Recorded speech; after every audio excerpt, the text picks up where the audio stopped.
जय श्री राधे कृष्णा। प्रिय भक्तगणों, कार्तिक मास के कृष्ण पक्ष की एकादशी को रमा एकादशी कहा जाता है। यह एकादशी दीपावली से ठीक पहले आती है और अत्यंत पवित्र मानी जाती है। रमा एकादशी का व्रत रखने से सभी पाप नष्ट हो जाते हैं और मनुष्य को धन, सुख, सौभाग्य और मोक्ष की प्राप्ति होती है।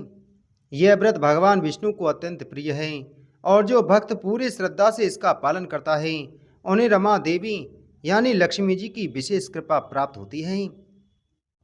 पौराणिक कथा के अनुसार रमा देवी स्वयं लक्ष्मी जी हैं और वे इस दिन अपने भक्तों पर कृपा बरसाती हैं। इस व्रत को करने से ऐसा पुण्य मिलता है मानो हजारों यज्ञ, दान और तीर्थ स्नान किए हों। जो व्यक्ति इस दिन भगवान विष्णु का पूजन, कथा श्रवण और रात्रि जागरण करता है उसे बैकुंठ लोक की प्राप्ति होती है।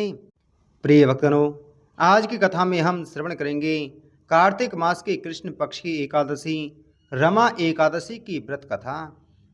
युधिष्ठिर ने पूछा, जनार्दन, मुझ पर आपका स्नेह है, अतः कृपा करके बताइए कार्तिक मास के कृष्ण पक्ष में कौन सी एकादशी होती है।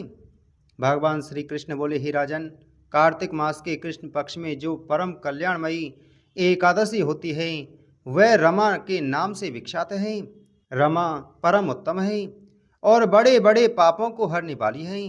पूर्व काल में मुचकुंद नाम से विख्यात एक राजा हो चुके हैं जो भगवान श्री विष्णु के भक्त और सत्य प्रतिज्ञ थे। निष्कंटक राज्य का शासन करते हुए उस राजा के यहाँ नदियों में श्रेष्ठ चंद्रभागा कन्या के रूप में उत्पन्न हुई। राजा ने चंद्रसेन कुमार सोबन के साथ उसका विवाह कर दिया। एक समय की बात है, सोबन अपने ससुर के घर आए। उनके यहाँ दसवीं का दिन आने पर समूचे नगर में ढिंडोरा पिटवाया जाता था कि एकादशी के दिन कोई भी भोजन ना करे, कोई भी भोजन ना करे।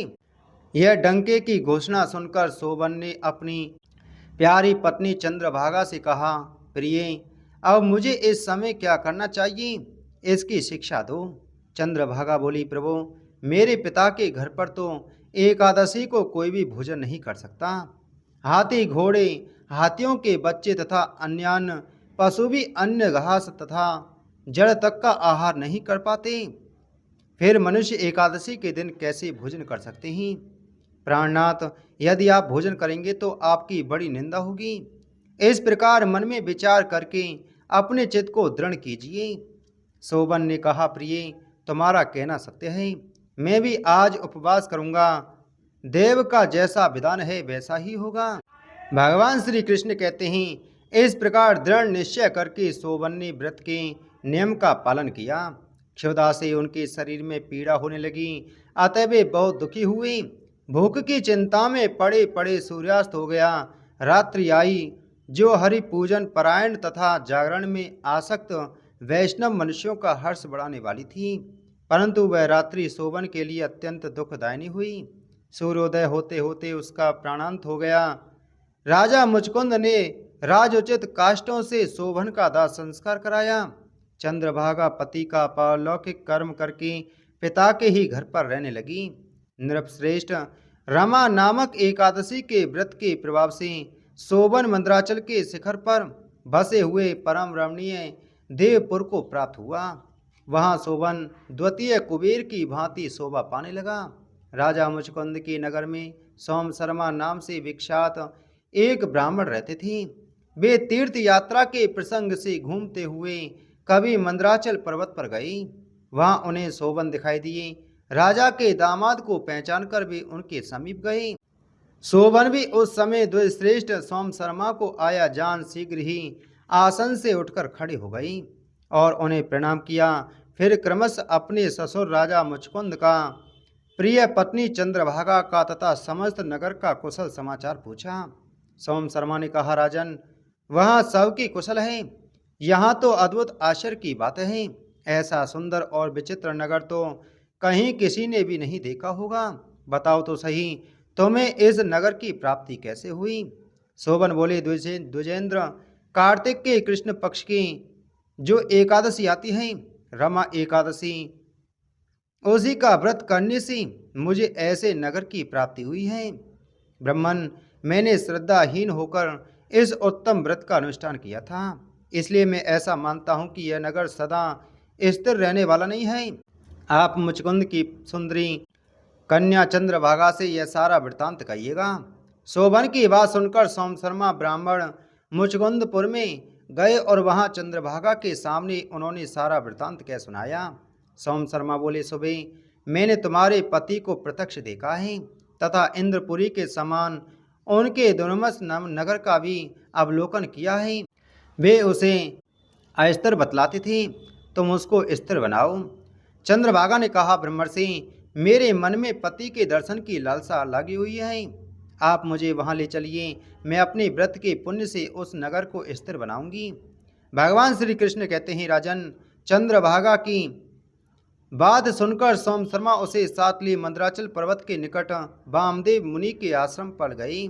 वहां ऋषि के मंत्र की शक्ति तथा एकादशी सेवन के प्रभाव से चंद्रभागा का शरीर दिव्य हो गया तथा उसने दिव्य गति प्राप्त कर ली।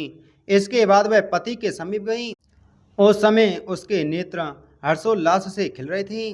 अपनी प्रिय पत्नी को आई देख शोभन को बड़ी प्रसन्नता हुई। उन्होंने उसे बुलाकर अपने वाम भाग में सिंहासन पर बिठाया। तदंतर चंद्रभागा ने हर्ष में भरकर अपनी प्रियतम से यह प्रिय वचन कहा, नाथ, मैं हित की बात कहती हूँ, सुनिए। पिता के घर में रहते समय जब मेरी अवस्था 8 वर्ष से अधिक हो गई थी, तभी से लेकर आज तक मैंने जो एकादशी के व्रत किए हैं और उनसे मेरे भीतर जो पुण्य संचित हुआ है, उसके प्रभाव से यह नगर कल्प के अंत तक स्थिर रहेगा तथा सब प्रकार के मनोवांछित वैभव से समृद्धिशाली होगा। नृपश्रेष्ठ, इस प्रकार रमा एकादशी के व्रत के प्रभाव से चंद्रभागा दिव्य भोग, दिव्य रूप और दिव्य आरणों में विभूषित हो अपने पति के साथ मंदराचल के शिखर पर विहार करती है। राजन, मैंने तुम्हारे समक्ष रमा नामक एकादशी का वर्णन किया है। यह चिंतामणि तथा कामधेनु के समान सब मनोरथों को पूर्ण करने वाली है।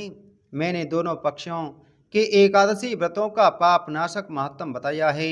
जैसी कृष्ण पक्ष की एकादशी है, वैसी ही शुक्ल पक्ष की भी है। उनमें भेद नहीं करना चाहिए। जैसे सफ़ेद रंग की गाय हो या काले रंग की, दोनों का दूध एक सा ही होता है। इसी प्रकार दोनों पक्षों की एकादशियों को समान फल देने वाली ही समझना चाहिए। जो मनुष्य एकादशी व्रतों का महत्तम सुनता है, वह सब पापों से मुक्त हो श्री विष्णु लोक में प्रतिष्ठित होता है। बोलो एकादशी महात्म की जय। बोलो श्री कृष्णचंद्र भगवान की जय।